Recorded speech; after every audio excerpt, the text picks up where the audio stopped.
O Instituto de Educação e Saúde de Taquara está apresentando Estudos do Livro de Apocalipse, que está sendo apresentado por Diego Silva. Essas aulas foram ministradas aos alunos do IEST em 2009. Apocalipse capítulo 3, em versículo 1. E ao anjo da igreja que está em Sardes escreve: Isto diz o que tem os 7 Espíritos de Deus e as 7 estrelas. Sardes, a palavra, o nome Sardes, significa o que permanece.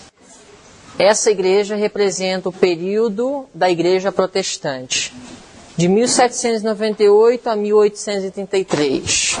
Não que esse seja o período único que abrange a reforma, mas esse seria como se fosse o período em que essa igreja teve a oportunidade de avançar e de florescer.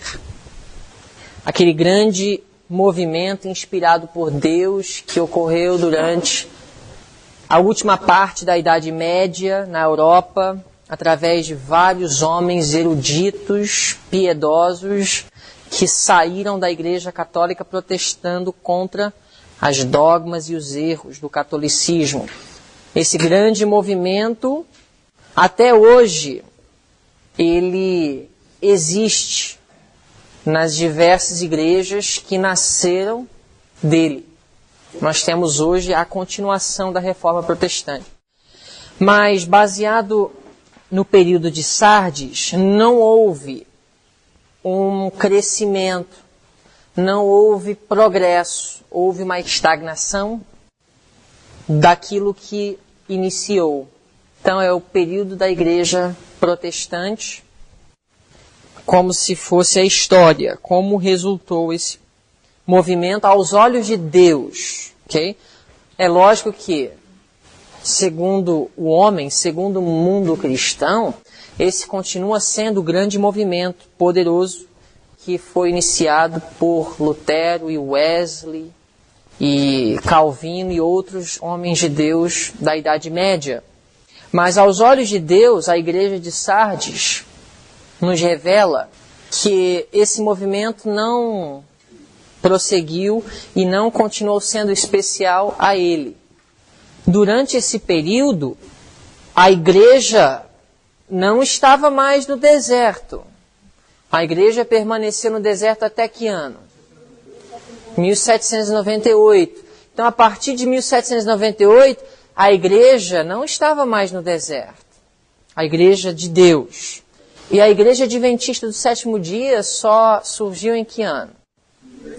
1844. Então, de 1798 a 1844, Deus tinha uma igreja aqui na Terra. Não era só uma denominação. A igreja de Deus, visível, era composta de várias denominações. Presbiteriana, luterana, batista, etc, etc. A igreja da Inglaterra. Essa era a igreja de Deus. A igreja visível. O protestantismo compôs a igreja verdadeira durante esse pequeno período. E a ela foi dada a oportunidade de prosseguir e se beneficiar dos privilégios que Deus concede a ela. Isso está em harmonia com o desenvolvimento da igreja visível no decorrer da história? Vamos pensar. Vamos pensar na história da igreja visível. Depois da morte de Abel, quem Deus levantou? Sete. De Sete a Noé, nós temos a igreja patriarcal. Ok? Aí, de Sem até Abraão, nós temos a igreja pós-dilúvio. De Abraão até Jesus, nós temos a igreja judaica. De Jesus até o 4º século, o 5º século, o 6º século, nós temos a igreja apostólica, que se apostatou, e daí a igreja no deserto. E da igreja no deserto nós temos a igreja protestante, e da igreja protestante a igreja adventista do sétimo dia, e daí nós temos o alto clamor e o selamento. Ou seja, Deus sempre teve um corpo visível aqui na terra. E você pode perceber que sempre quando Deus levanta uma nova igreja, Ele sempre levanta essa nova igreja através de pessoas que compuseram a antiga igreja. Só observa comigo. Sem era filho de quem? Noé. Abraão era filho de quem? Sem. Se você seguir a descendência de Abraão a Sem, você vê que Abraão veio da descendência de Sem. Jesus e os apóstolos eram o quê? Judeus, certo? Aqueles que fizeram parte da igreja no deserto fizeram parte de qual movimento? Apostólico. E da igreja no deserto nós temos o quê? A igreja protestante. E aqueles que fizeram parte do movimento adventista vieram de qual movimento? O protestantismo. Então Deus, Ele sempre, quando Ele levanta uma nova igreja, Ele chama aqueles que faziam parte da igreja dele anteriormente. E quem vai receber a chuva serôdia e dar o alto clamor? Os adventistas do sétimo dia. Não vai ser os batistas nem os católicos. Porque o alto clamor é o quê? Sai dela, povo meu. Então são os adventistas fiéis que vão dar o alto clamor. Então é um princípio quando estudamos a história da igreja visível, que Deus, Ele sempre, quando Ele levanta um novo movimento, Ele coloca o quê? Aqueles que faziam parte de seu antigo movimento. Certo? Vamos então para Apocalipse capítulo 3, verso 1. E ao anjo da igreja que está em Sardes escreve: isto diz o que tem os 7 Espíritos de Deus e as 7 estrelas. Então, Jesus se apresenta como aquele que envia o Espírito Santo. Será que a igreja estava precisando do Espírito Santo nesse período? O Espírito Santo traz o quê? Se nós formos sondar o Antigo Testamento, o que nós poderíamos aprender a respeito do Espírito Santo? Vamos abrir em Ezequiel, capítulo 37. Vamos aprender algo do Antigo Testamento acerca do Espírito Santo. Aqui em Ezequiel 37, nós temos a visão dos ossos secos. Esses ossos, esse exército de ossos, representam o que aqui em Ezequiel 37? Vamos ler aqui no versículo 11. Diz assim: então me disse, filho do homem, estes ossos são toda a casa de Israel. Então nós temos aqui uma visão de ossos secos, e esses ossos representam quem? Israel era quem? Povo de Deus. Então, qual é o problema com esses ossos? Eles estão o quê? Secos.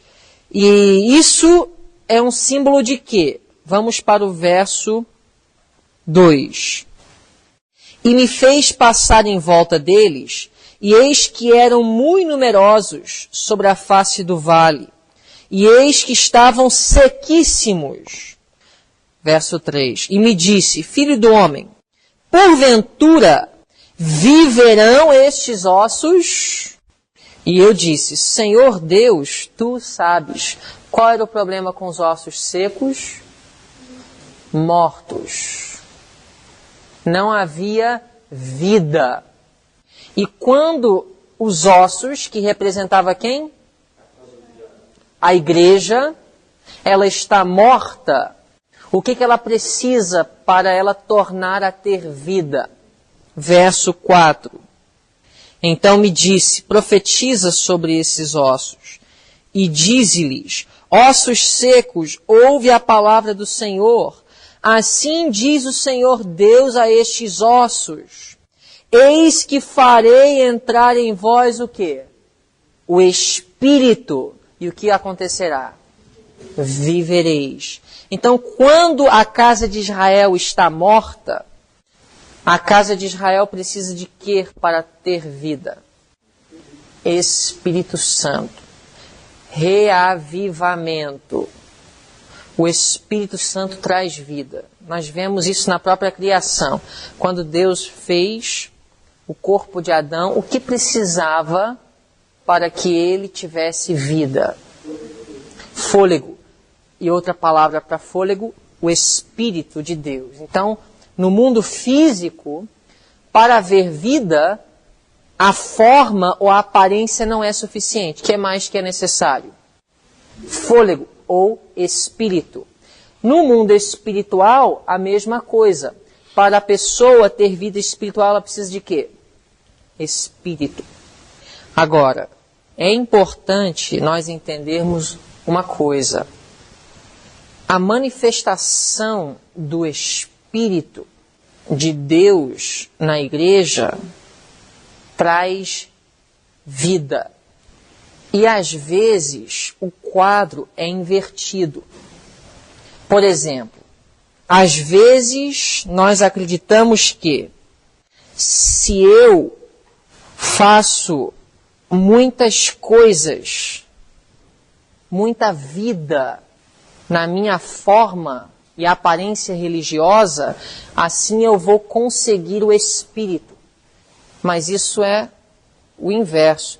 O Espírito em mim vai trazer vida e não o contrário. Por exemplo, dá um exemplo histórico. Vocês lembram no dia em que Elias esteve no Monte Carmelo? E houve então um desafio da parte de Elias aos profetas de Baal. E o desafio era, quem vai conseguir trazer o quê? Fogo do céu. Esse fogo do céu era o quê? Uma manifestação do poder de Deus. E os profetas de Baal tentaram o quê para trazer o fogo do céu? Vocês lembram a história? O que eles estavam fazendo ao redor dos sacrifícios? Eles estavam dançando, gritando e fazendo manifestações para que o fogo descesse. O que Elias fez? Vocês lembram? Na hora de clamar a Deus, o que Elias fez? Ele teve que gritar e pular e dançar para que o fogo descesse? Foi uma calma e serene oração. Por quê? Porque Elias já estava imbuído do Espírito. Elias não precisava fazer uma demonstração externa para que o fogo descesse. Era a vida diária, consistente de Elias, a comunhão que ele já tinha com Deus, que fez com que naquele dia o poder se manifestasse em sua vida. Então eu quero trazer uma aplicação prática para vocês. Em relação a vigílias, por exemplo. Às vezes nós temos uma ideia errada. Vigílias são importantíssimas na causa de Deus. Mas sempre lembram de uma coisa. Uma vigília, ela não é o que vai trazer o Espírito. Ela é o resultado do Espírito. Ou seja, quando você estuda o movimento adventista, que os jovens que compuseram essa igreja no início do movimento, haviam muitas vigílias. Eles estudavam Daniel e Apocalipse, oravam, e aquele espírito fervoroso, a noite inteira, não dormiam. Mas o objetivo da vigília não era trazer o Espírito Santo, não era trazer vida à igreja. Havia a vigília porque a igreja já estava com essa vida. E esse Espírito que já estava controlando o coração de todos, faziam com que eles desejassem a vigília. Vocês estão entendendo? Ou seja, o objetivo de uma vigília não é para fazer com que Deus desça e aí então torne a congregação a ter vida. Se algum dia você for querer fazer uma vigília numa igreja, vamos supor que você está trabalhando com uma igreja e você vê que a igreja está morta, então você pensa, vamos então fazer uma vigília? Não, a vigília não é um instrumento que vai fazer com que a igreja torne a ter vida. Primeiro, os membros individualmente precisam se consagrar. Quando isso acontecer, quando os membros de uma determinada igreja tiverem o Espírito que inspirou os nossos pais, aí automaticamente vai haver uma vigília. Por quê?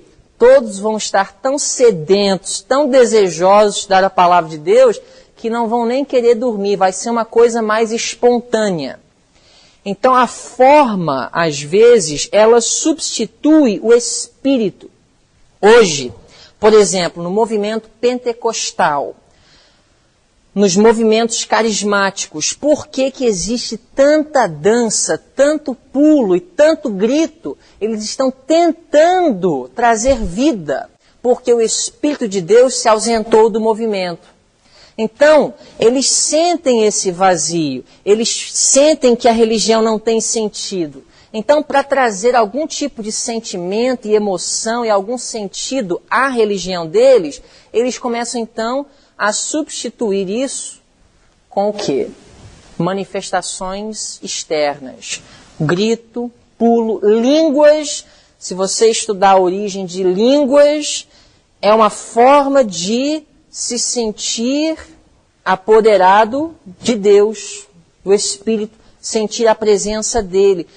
Preencher aquele vazio que a religião tem pela ausência do Espírito de Deus com algo que tem vida. Mas o Espírito de Deus é quem traz vida. E a única evidência real do Espírito de Deus é o fruto do Espírito. Paz, longanimidade, paciência, fé, gozo, amor. Esse é o fruto do Espírito que a Bíblia nos apresenta. E esse fruto vai se manifestar na vida primeiro de indivíduos. E esse fruto na vida das pessoas trazem vida espiritual à igreja. Nada mais pode suprir a necessidade espiritual da igreja.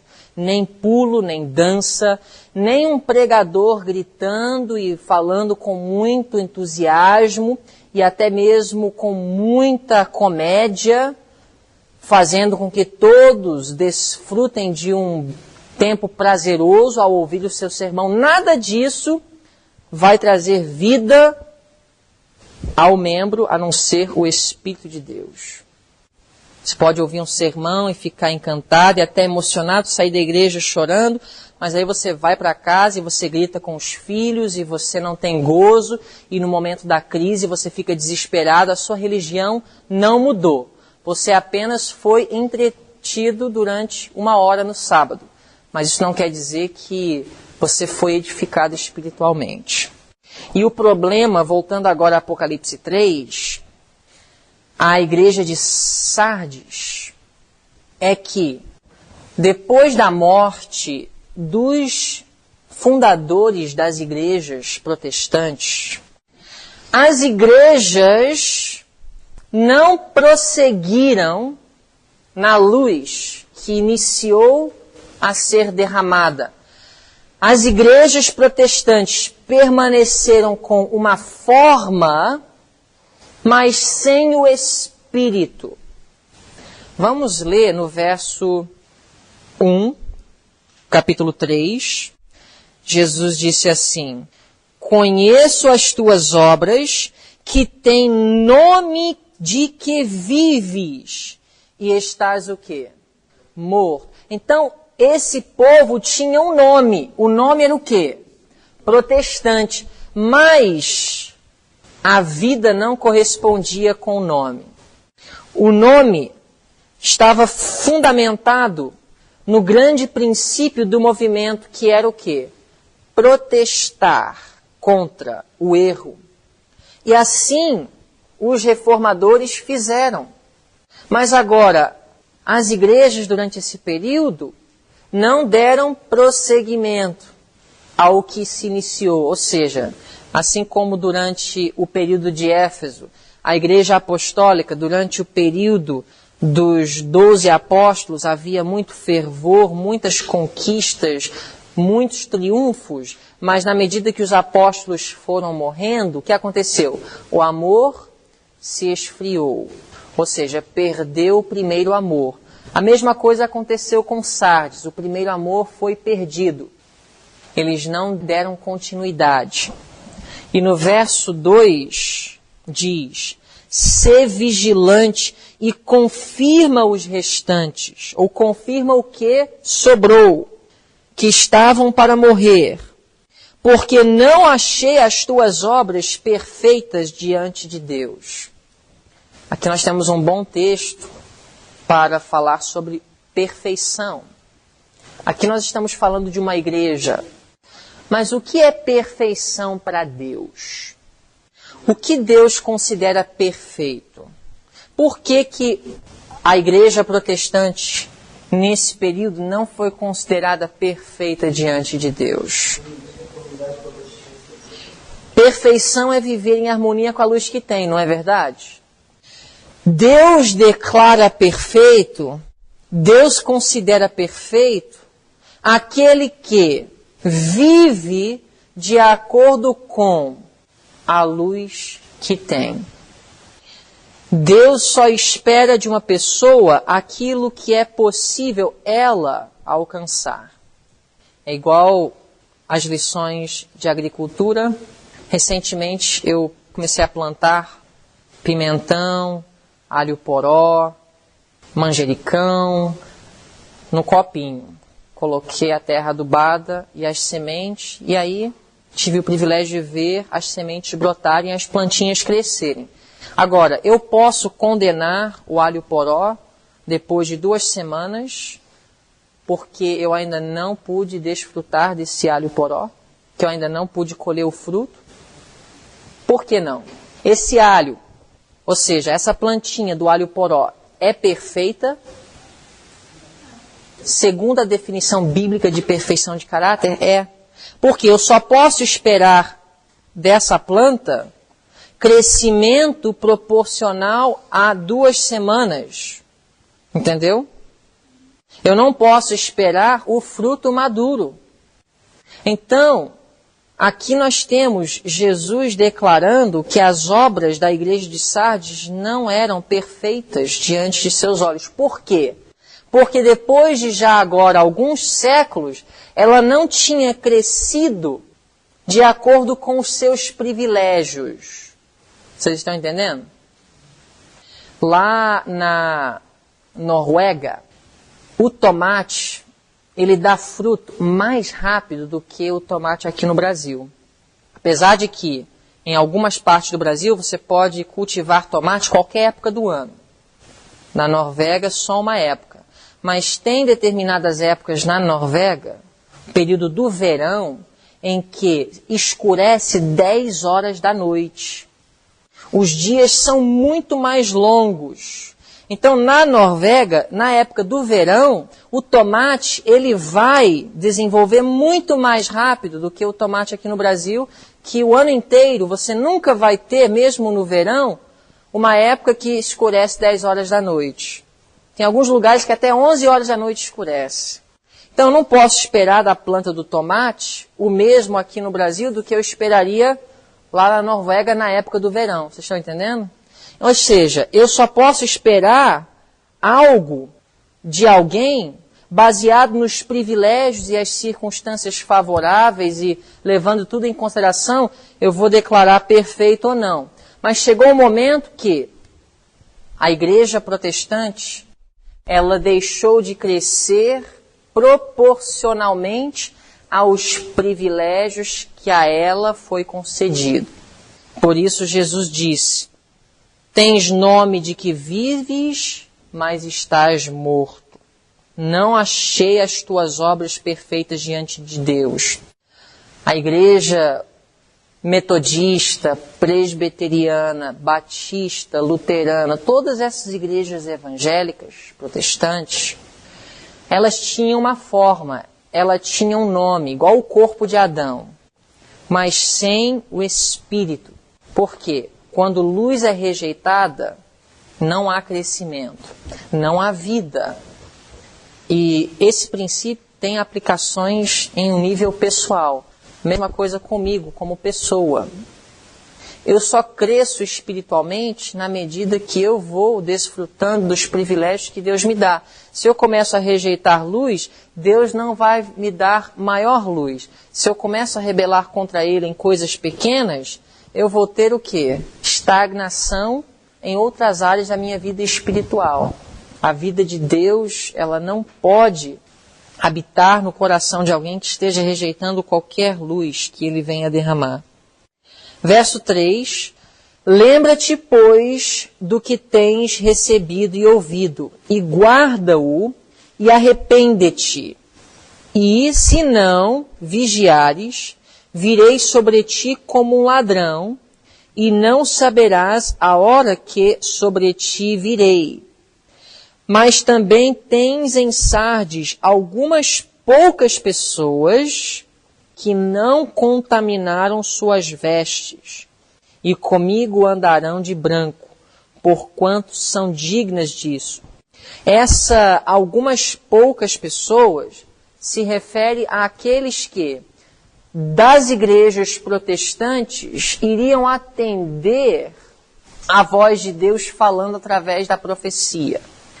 O movimento milerita nos Estados Unidos e movimentos paralelos, semelhantes, na Europa, na América do Sul, através de outros homens que Deus levantaria com a voz da profecia, aqueles sinceros que estivessem dentro dessas igrejas protestantes, que atenderia esse chamado de Deus, seria considerado aqui como pessoas que não contaminaram suas vestes, e comigo andarão de branco. Contaminar vestes é semelhante a contaminar caráter. Então aqui a gente pode ver que o que mancha o caráter é rejeitar luz.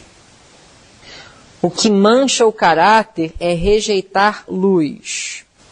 Uma pessoa que guarda o domingo, mas não sabe acerca do sábado verdadeiro, não está contaminando o seu caráter.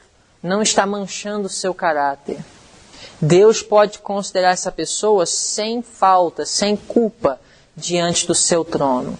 Não porque Ele se agrada na guarda do domingo, mas porque Ele só espera dessa pessoa aquilo que pode se esperar dela baseado na luz que ela recebeu.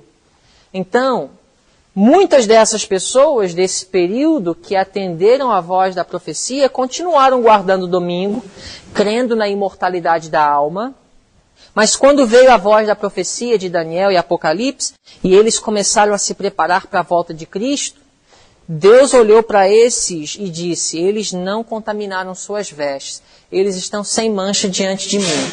Eu só posso esperar deles tanto, porque eu só lhes dei tanto. Verso 5. O que vencer será vestido de vestes brancas. E de maneira nenhuma riscarei o seu nome do livro da vida. E confessarei o seu nome diante de meu Pai, diante dos seus anjos. Quem tem ouvidos, ouça o que o Espírito diz às igrejas. Então, quem vencer? E quem venceu esse período? Aqueles que compuseram o movimento milerita. Aqueles que se despertaram no período de reavivamento que ocorreu na América do Norte. Um reavivamento religioso que penetrou todas as igrejas protestantes. Isso é histórico. Estudando a história dos Estados Unidos, é inclusive chamado o Grande Despertamento. Em inglês, Great Awakening, que ocorreu nesse período aqui. O livro de Daniel foi aberto a partir de que ano? 1798. O que causou esse grande despertamento, esse grande reavivamento, não foi línguas, não foi dança, músicas, mas foi estudo fervoroso da palavra de Deus. Então, ocorreu um grande reavivamento. Só que esse grande reavivamento foi somente considerado de Deus por poucos. Muitas pessoas foram cortadas de suas igrejas, todas as denominações, todos os corpos religiosos oficiais da época rejeitaram como denominação esse movimento. É por isso que a partir de 1843, todos os corpos protestantes estabelecidos até então passaram a fazer parte de Babilônia. Quando você lê Apocalipse 14:8 e você vê a mensagem caiu, Babilônia, não está apenas se referindo à Igreja Católica, mas todos os corpos religiosos organizados. Inclusive, por causa disso, a nossa própria igreja, na década de 1860, rejeitou a organização. Ou seja, não queriam escolher o nome, nem queriam formar associações, não queriam oficializar, porque pensavam alguns que isso seria retroceder, e isso colocaria a nossa igreja em posição de um dia também fazer parte do corpo de Babilônia, mas Ellen White deixou bem claro que isso não era o caso. Que sim, seria importante organizar, escolher um nome, etc. Mas foi por causa disso que havia resistência da parte de muitos pioneiros, porque a formalidade e a falta de espírito, a falta de vida nas igrejas até então organizadas, pôs medo nos corações dos pioneiros quanto à organização da nossa própria igreja. Mas não era a organização em si que fez com que essas igrejas se apostatassem, mas foi rejeição de luz. E essa rejeição de luz não foi porque havia um corpo organizado. Muito bem. Apocalipse 3, verso 7. 7 a 13. A igreja de Filadélfia. E ao anjo da igreja que está em Filadélfia. Filadélfia significa amor fraternal. Essa é a igreja do movimento milerita, ou a igreja do clamor de meia-noite, de 1833 a 1844, período da proclamação da primeira mensagem angélica. Essa, assim como a igreja de Esmirna, não recebe repreensão. Existe um paralelo entre a igreja de Esmirna e a igreja de Filadélfia. Por quê? Porque a igreja de Éfeso, ela foi uma igreja que foi fundada por homens que estavam se levantando em um período de apostasia, a apostasia da igreja judaica, para iniciar um novo movimento que teve grandes resultados e que sacudiu o mundo na época, mas com a morte desses fundadores, ela foi se esfriando. Assim aconteceu com Sardes. Também homens que estavam protestando contra a apostasia, homens que trouxeram grandes resultados para a sua época, reverteram o mundo de cabeça para baixo, mas depois da morte desses fundadores, os reformadores, a igreja foi se esfriando. E qual foi o melhor remédio para a igreja de Deus depois do período de Éfeso para trazer novamente vida e trazer aquele calor do primeiro amor? Qual foi a solução. O próximo período veio o quê? Perseguição. Da mesma forma, veio perseguição ao povo de Deus. Interessante que os reformadores foram perseguidos pela Igreja Católica. Os mileritas foram perseguidos pelos protestantes. Ou seja, não é o catolicismo, mas é o espírito do catolicismo. Só que não é o espírito do catolicismo, é o espírito de Satanás, que sempre trabalhou durante as eras. O espírito de intolerância de Nabucodonosor, quando ele colocou os jovens hebreus na fornalha de fogo.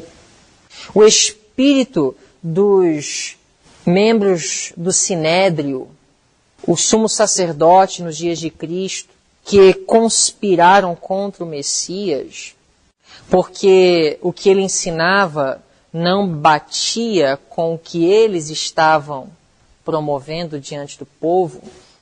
Esse espírito de perseguição, intolerância, de ganância através do erro, comprando o prêmio da injustiça através de heresias, esse espírito não é do catolicismo, não é do judaísmo, mas é o espírito de Satanás que tem trabalhado durante as eras.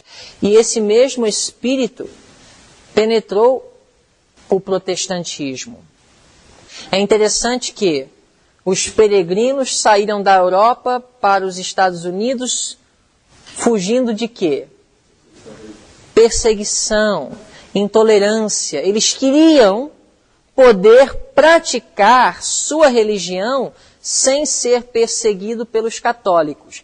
Mas logo surgiu nos Estados Unidos perseguição. Logo.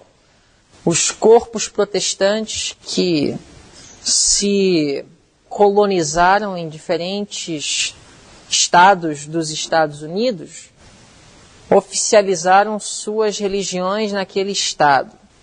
E então houve um espírito de intolerância nos Estados Unidos que cresceu, desenvolveu.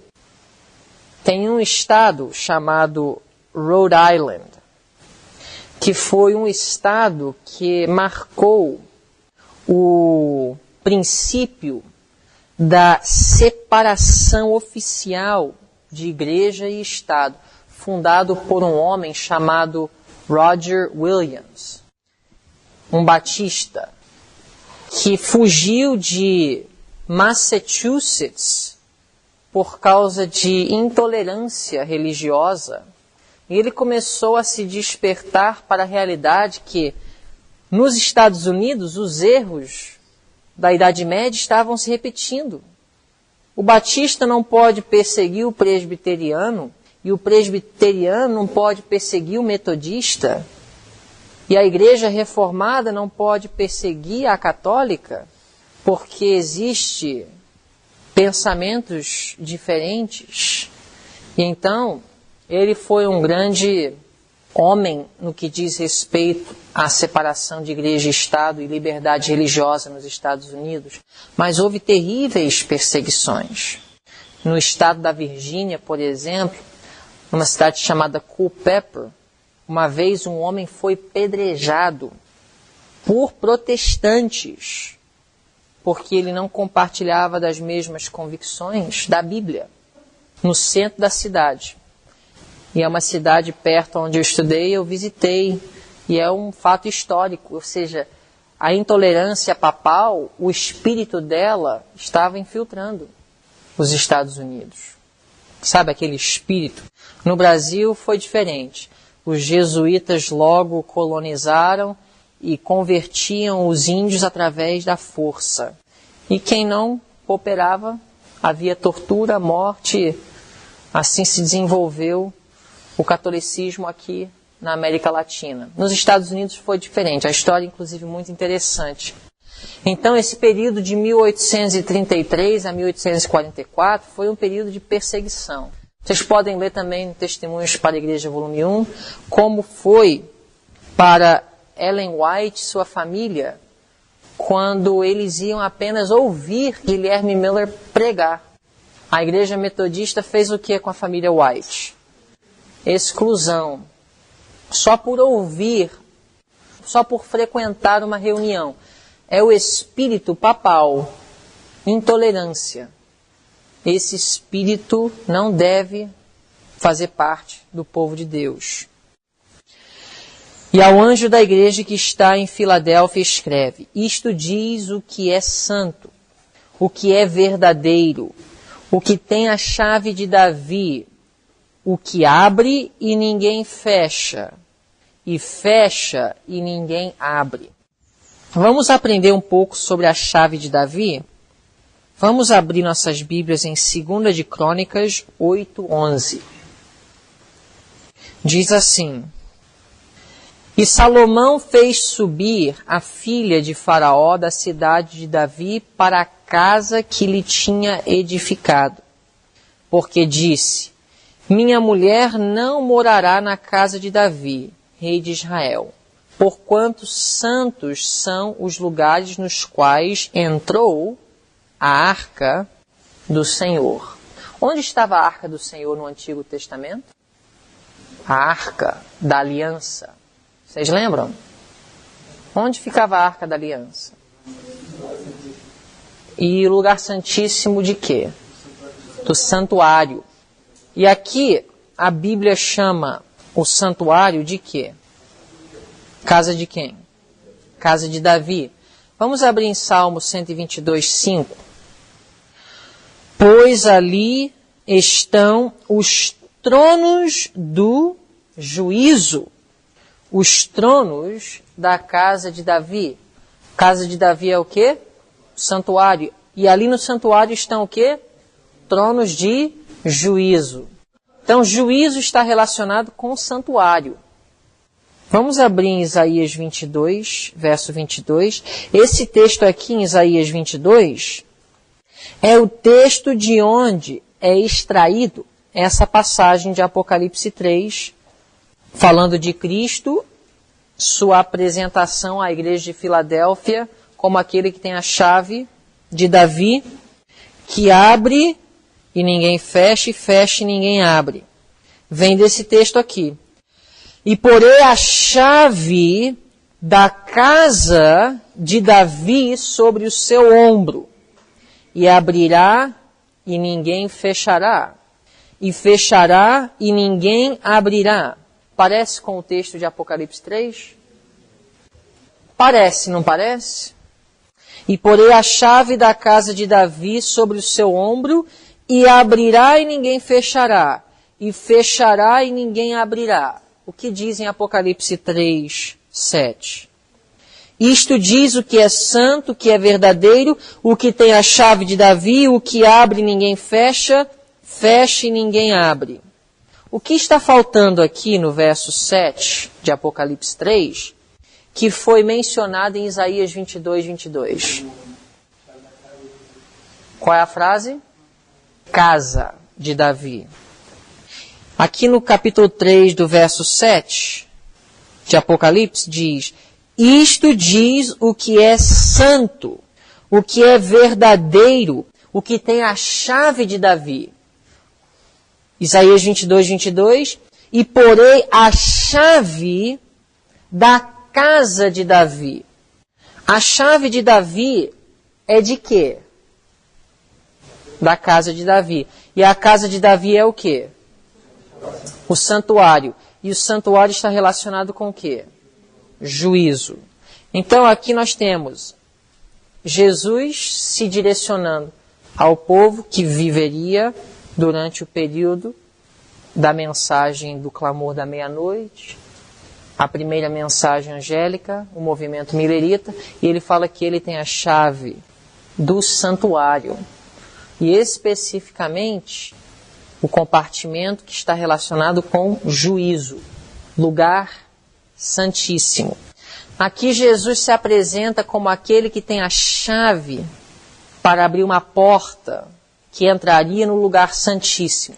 A porta que ele abre, ninguém fecha. E a porta que ele fecha, ninguém abre. Claramente se referindo à transição do ministério sacerdotal de Cristo, do lugar santo do santuário celestial ao lugar santíssimo. Verso 8. Filadélfia é comparada com Esmirna não só porque sofreu perseguição, mas também porque não recebe repreensão. É difícil também, né? Uma igreja que sofre perseguição receber repreensão. Por quê? Normalmente, se você está sendo perseguido, você não tem tempo de fazer fofoca, você não tem tempo de ficar pensando nos seus problemas e nas pequenas inconveniências da vida, porque a perseguição é o fogo purificador de Deus que te traz transformação. Por isso, o povo foi irrepreensível durante esse período. Conheço as tuas obras. Eis que diante de ti pus uma porta aberta, e ninguém a pode fechar. Tendo pouca força, guardaste a minha palavra, e não negaste o meu nome. E eis que farei aos da sinagoga de Satanás, aos que se dizem judeus e não são, mas mentem, eis que eu farei que venham e adorem prostrados a teus pés, e saibam que eu te amo. Durante esse período, quem era a sinagoga de Satanás? Vocês lembram? A sinagoga de Satanás faz parte do mundo da igreja visível. Da igreja visível. Então aqui nós temos a igreja invisível. Os que vivem em harmonia com a luz que tem, tanto os da igreja e tanto os do mundo. A sinagoga de Satanás são os que se dizem cristãos, mas não são. Nesse período, quem era a sinagoga de Satanás? O que era a igreja visível nesse período? As igrejas protestantes. Então a sinagoga de Satanás eram todos aqueles protestantes que não atenderam a mensagem do clamor da meia-noite. Não se uniram ao movimento milerita. A sinagoga de Satanás. Verso 10. Como guardaste a palavra da minha paciência, também eu te guardarei da hora da tentação que há de vir sobre todo o mundo, para tentar os que habitam na terra. Essa hora da tentação, o que poderia ser?